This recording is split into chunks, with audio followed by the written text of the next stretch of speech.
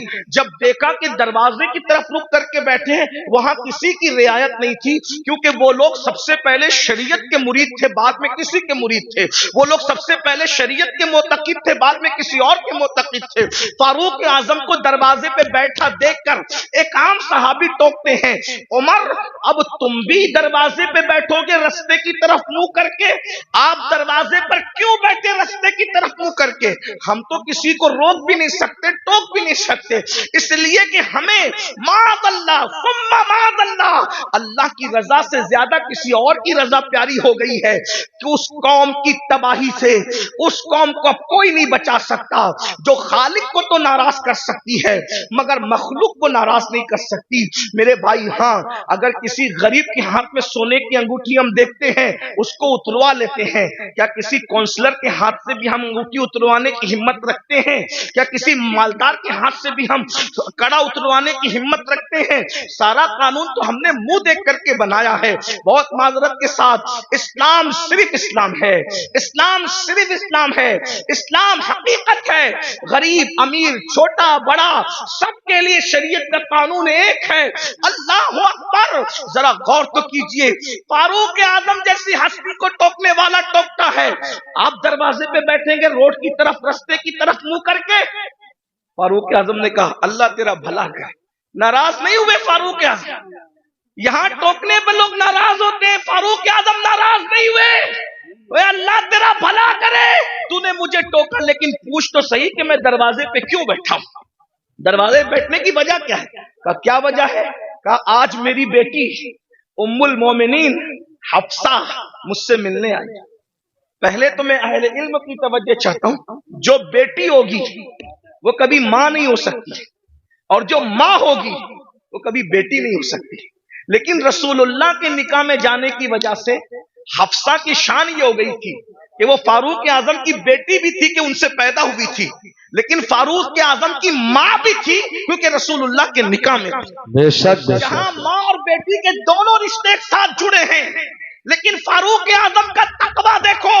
فاروق اعظم کہتے ہیں آج میری بیٹی حفصہ مجھ سے ملاقات کے لیے آئی ہے اور میری بیوی اپنے میکے چلی گئی ہے، تو میں اپنی جوان بیٹی کے ساتھ اپنے کمرے میں اکیلا رہنا پسند نہیں کرتا، اس لیے میں دروازے کی طرف رک کر کے بیٹھ گیا ہوں اپنی بیوی کے انتظار میں کہ وہ آئے تو میں اندر جاؤں۔ وہ لوگ تھے اللہ کے خوف اور خشیت، جو بیٹی کے ساتھ، جو ماں بھی ہو، ام المومنین بھی ہو، اس کے ساتھ تنہائی میں بیٹھنا گوارا نہیں کرتے، یہ وہ لوگ تھے۔ اور آج کیا ہو رہا ہے، کیا کر رہے ہو؟ اسلام کہاں نظر آتا ہے مجھے بتاؤ۔ وہ قوم ایمان کو تحفظ کیسے دے سکتی ہے جس کے پاس ایمان کی کوئی اہمیت نہیں؟